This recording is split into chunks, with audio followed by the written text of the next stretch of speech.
Well, what happens when someone dies without a will? Well, we got a listener question today with someone that's concerned about just that. They're worried about their parents not having a will in place. What's going to happen when they pass? We'll answer that with Nick.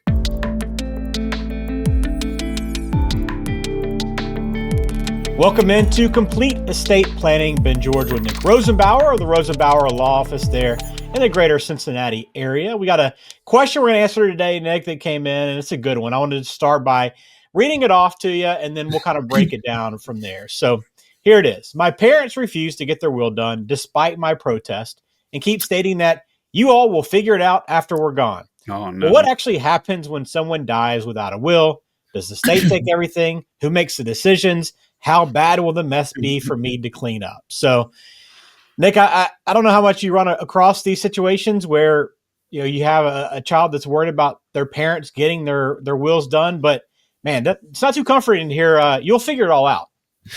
No, you're exactly right. And I will tell you this: we hear about this more than you may realize. It ends up being like a light bulb that goes off while a family is, getting their own affairs in order.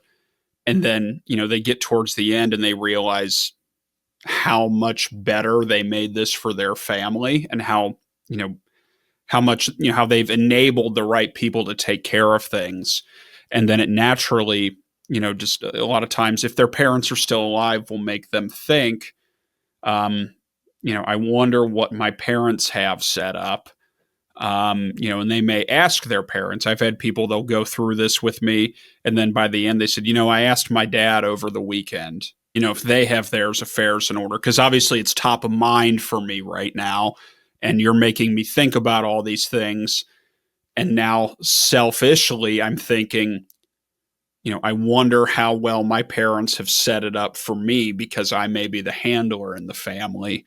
And I'll be honest, there are some people, and I don't know a way to sugarcoat this, Ben. It's just straight up apathy. They just don't care. It is I'll be dead. It's not my problem. And, I think I get the vibe that that's exactly right. What's going on here in this question. So I tell people that the best thing to do is, if it's not too late, obviously try to encourage the person to get their affairs in order. Whatever it is, it's better for, when someone passes away to at least say, here are the rules, or here are my wishes. Here's who I want to be in charge. At least give me a playbook to go off of, as opposed to having nothing.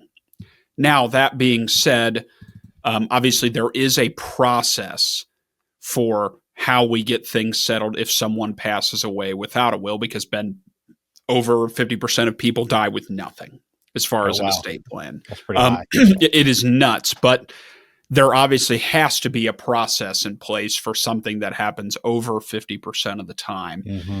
And it's not a situation of the state will take everything, thankfully, but the state will decide everything, which isn't quite as bad, but it's pretty close.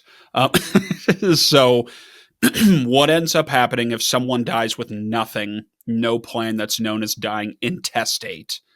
And at that point, someone needs to apply for the job, kind of raise their hand, say, basically apply for the job of serving to settle the estate, as the executor. Or in Ohio, when there's no will, the person who volunteers is called the administrator.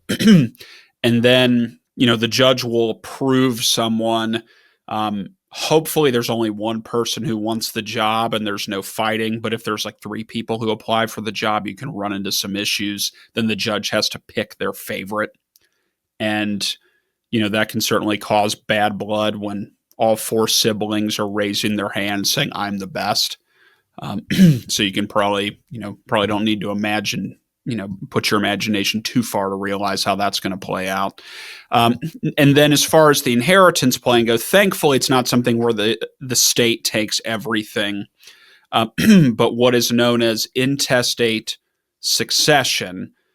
So each state has a default formula for who, kind of first priority, second priority, third priority to receive the inheritance after someone passes away. And again, it's not the state taking everything, but it's the state deciding everything. And I always tell people, no matter what, I would recommend you pick who you want to be in charge. You pick who would be, guardian for your kids if you have young kids, and you pick who gets all of your money. I think you can make a better call than the state government, the government of the state in which you live. So I set the bar fairly low on that. But I'm a control freak. I don't want it to be up to chance who handles my money, who gets my money, and who takes my kids. Even if I don't have perfect people to rely on, I would trust my judgment over, the judgment, the judge, over the judge's judgment, Right. for lack of a better thing. So, and then again, states are different on this. So, all of the big disclaimers and fine print that is necessary.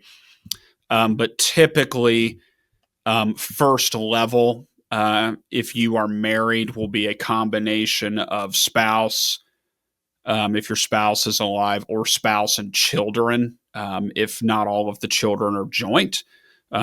First for inheritance and then going on down the line. And if you have no spouse, no children or grandchildren, great grandchildren, goes all the way down. And then, it'll go up to parents, your siblings, nieces, nephews, etc. And so there's a whole long priority list. And I think the best way to imagine it is think about your branch of the family tree. Stays on your branch, goes all the way down. If you're not married and don't have any descendants, then it'll go up to your parents' branch, and then their kids, siblings, nieces, nephews, and down. So there is a batting order that goes all the way out to cousins, second cousins. You hear the random story about long lost, third cousin's uncle who, you get a call from the lawyer that everyone's getting a bunch of money. Mm-hmm. That's rare, but that's usually a situation where, someone had no family of their own. And then it's kind of going outwards to extended family. But yeah, so that's kind of the answer there. The state won't get everything, but the state will decide who's in charge. The state will decide who gets everything. And then as far as who makes decisions and how bad the mess will be, well, the state makes all of the decisions, including deciding who will be the executor, who gets to make decisions. And then how bad of a mess will it be? Well, we've obviously talked plenty of times about how much fun probate is not to clean things up. But this will be a little bit worse because you are not a you're not a will appointed executor. One, there's a risk that you don't even get the job. And two, there's limitations on some of your powers, what you're able to do. You'll probably need special court approval on certain actions where you otherwise would not. And you may also need a bond as well. So, Ben, when people think bonds, they think like bail bonds, like you have to pony up money to make sure you don't skip town for your court hearing. Yeah. They have those for executors as well. Okay. And, most of the time with a will, it is waived. Like for all of our wills, we do that. And they say, well, if I don't trust the executor, pick a different executor. But a lot of times when someone dies without a will, the person who volunteers to serve and do the job will a lot of times have to post a bond, to make sure that as soon as they get access to things, they don't, run off, to Latin America or the Cayman Islands, never to be seen from again. So it's just wasted hundreds, if not thousands of dollars on all of that. So yeah, you're still going through probate. But it's going to be even more of an uphill battle than it otherwise would be. Is there anything an estate planning attorney can do for you at this point, for this person in this situation? Can you provide any service to them, or is kind of everything done at that point? Maybe you can provide some guidance, but not much more. Yeah, great question. So if the parents are still alive, reiterate to them, get it done, please. Or at least reiterate to your parents that, the parents, their only opportunity to state their wishes and make sure things go the way they want is to write it down. Because otherwise, who knows what's going to happen. And then I will say this, sometimes it's just not happening. There's nothing you can do to convince them. I will say when someone passes away, we can help the family settle it. So we can certainly help the family do the probate, even if there was no will. Actually, Ben, I'd say probably 40% of our probate cases that we have right now are people who died without a will.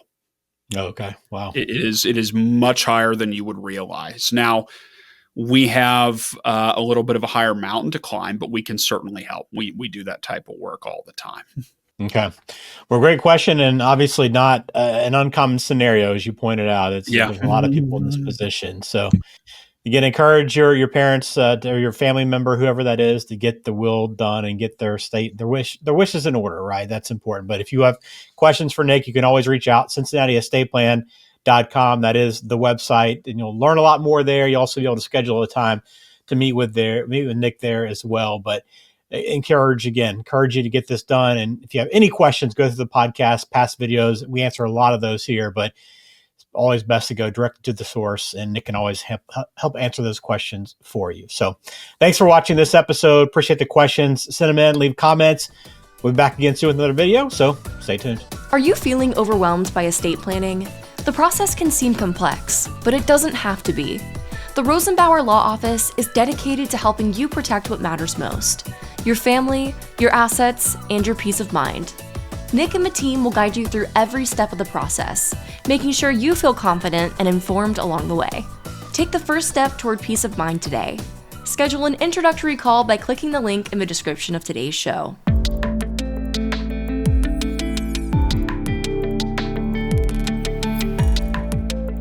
This show is for informational purposes only and does not provide any legal advice. Information on this show may not constitute the most up-to-date legal information. Please do not act or refrain from acting based solely on anything you hear on this show. This show does not form any attorney-client relationship with the Rosenbauer Law Office, LLC. Please seek the counsel of a qualified attorney before addressing your own estate planning needs.